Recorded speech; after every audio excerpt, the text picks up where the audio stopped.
İslam'ın şerefini yüceltmek için, yere düşürmemek için evleri bombalanıyor. Gazze'de çocuklar vefat ediyor. İnsanlar katlediliyor. Neden? Siyonizmin uşağı olmadıkları için. Katil İsrail, Filistin'de defol! Katil Amerika, Filistin'de defol! Tekbir! Allahu Ekber! Allahu Ekber! Muhammed Eker! La ilahe illallah! Muhammed Resulullah! Muhammed Resulullah! La ilahe illallah! La ilahe illallah! Amerika lanetullah! Amerika lanetullah! La ilahe illallah! La ilahe illallah! İsrail lanetullah! İsrail lanetullah! Tekbir! Allahu Ekber! Hamas'a selam! Direnişe devam! La ilahe illallah! La ilahe illallah! Muhammed Resulullah! Muhammed Resulullah! La ilahe illallah! La ilahe illallah! İsrail lanetullah! İsrail lanetullah! La ilahe illallah! La ilahe illallah! Muhammed Resulullah! Muhammed Resulullah! La ilahe illallah! La ilahe illallah! İsrail lanetullah! İsrail lanetullah! Amerika lanetullah! Amerika lanetullah! Tekbir! Allahu Ekber! Tekbir! Allahu Ekber! Hamas'a selam! Direnişe devam! Hamas'a selam! Direnişe devam! Hamas'a selam! Direnişe devam! Tekbir! Allahu Ekber! Tekbir! Allahu Ekber! Tekbir! Allahu Ekber! Allahu Ekber! Katil İsrail Filistin'den defol! Katil İsrail, Filistin'den defol! Katil İsrail Filistin'den defol! Katil İsrail, Filistin'den defol! Allahu Ekber!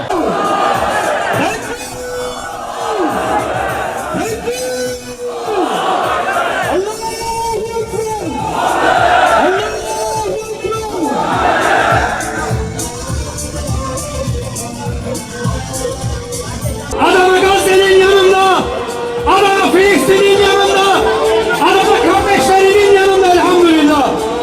Bayanıyla, çocuğuyla, bebeğiyle, genciyle, yaşlısıyla şu an Adana Gazze'nin yanında. Kork ey Siyonist, kork ey İsrail. Müslümanlar meydanda, kadınıyla, çocuğuyla, yaşlısıyla, genciyle hep birlikte meydanlarda selam gönderelim inşallah. Kıymetli kardeşlerim, Kur'an-ı Kerim tilavetiyle programımıza başlayacağız. Selamlama konuşmaları ve basın açıklamalarıyla devam edeceğiz. أم حسبتم أن تدركوا ولما يعلم الله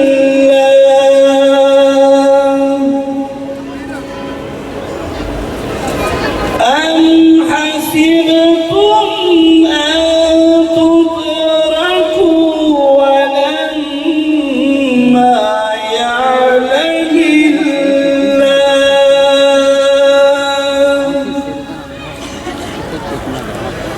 ولما يعلم الله الذين جاهدوا منكم ولم يتخذوا من دون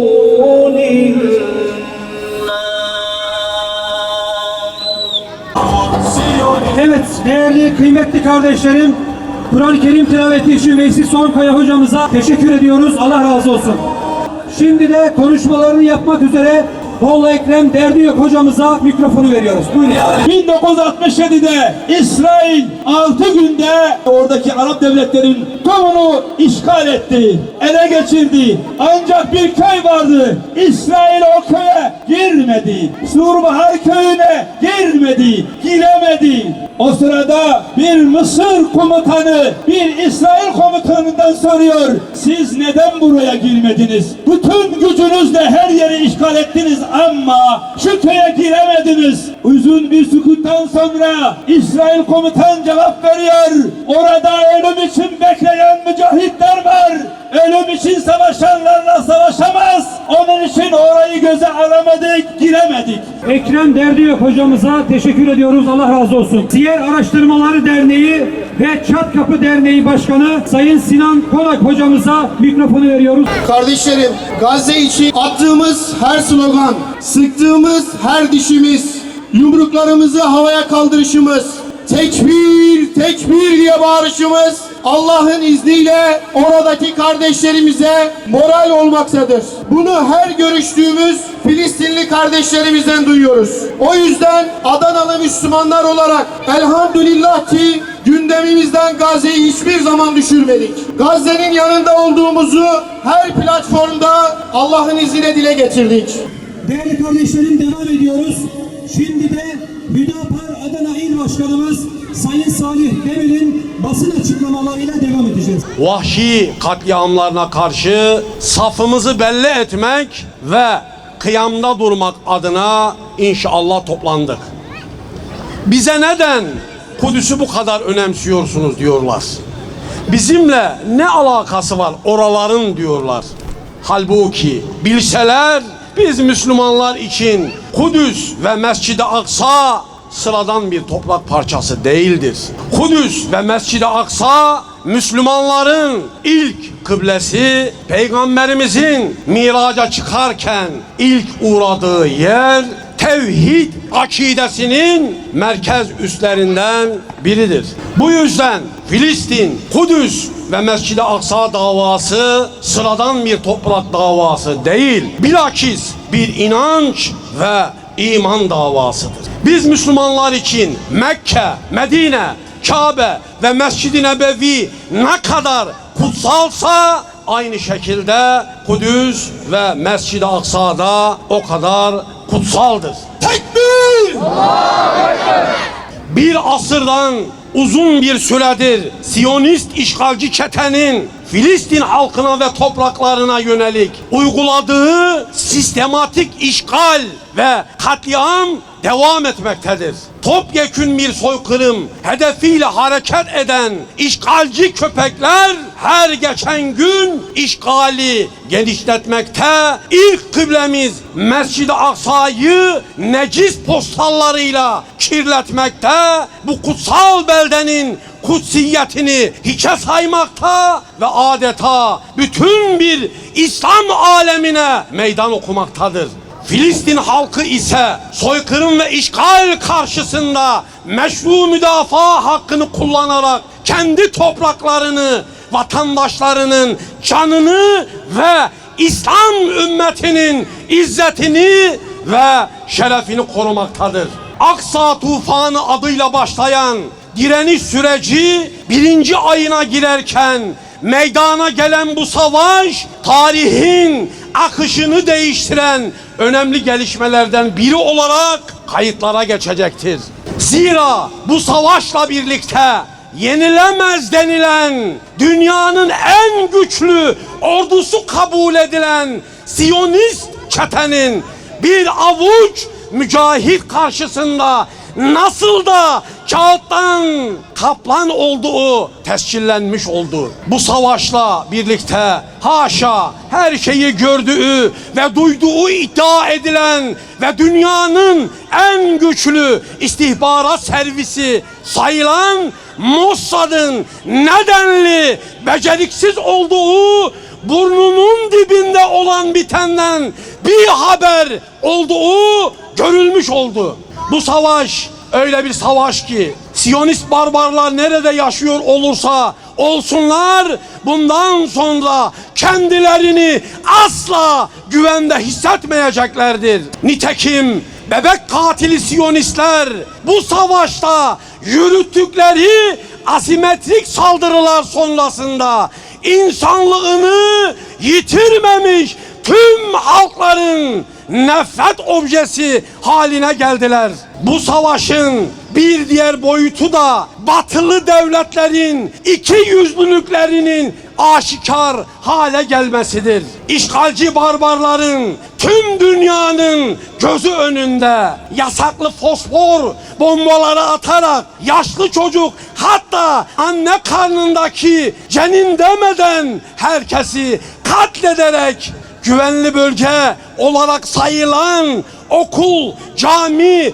hastane gibi sivil yerleşkeleri bombalayarak savaş suçu işlemesine rağmen sözde insan haklarının savunucusu ülkelerin bu vahşete destek çıkması Batı'nın maskesinin inip çirkef yüzünün görünmesi açısından önem arz etmektedir. Siyonist işgal çetesinin her gün savaş suçları işlemesine, işlediği savaş suçlarına büyük şeytan Amerika'nın ve diğer batılı ülkelerin destek olmasına, hatta devlet başkanları düzeyinde destek ziyaretleri dahi yapılmasına rağmen suçlu olarak Hamas'ı göstermeleri hiçbir vicdanda kabul görmemiştir. Küfrün tek millet olduğunun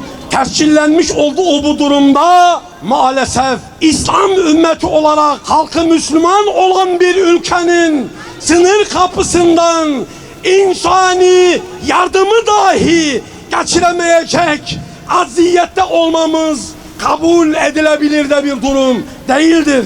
Küfür tek millet ise Müslümanlar da elbette tek millettir. Bu anlamda bugün bu zulme karşı tek millet ve tek ümmet olma vaktidir. İslam ülkelerinin liderlerine ve tüm İslam alemine sesleniyoruz ve talep ediyoruz. Bir, ey İslam ülkelerinin yöneticileri, Siyonist işgal rejiminin saldırılarını derhal durduracak ciddi ve somut adımlar atın.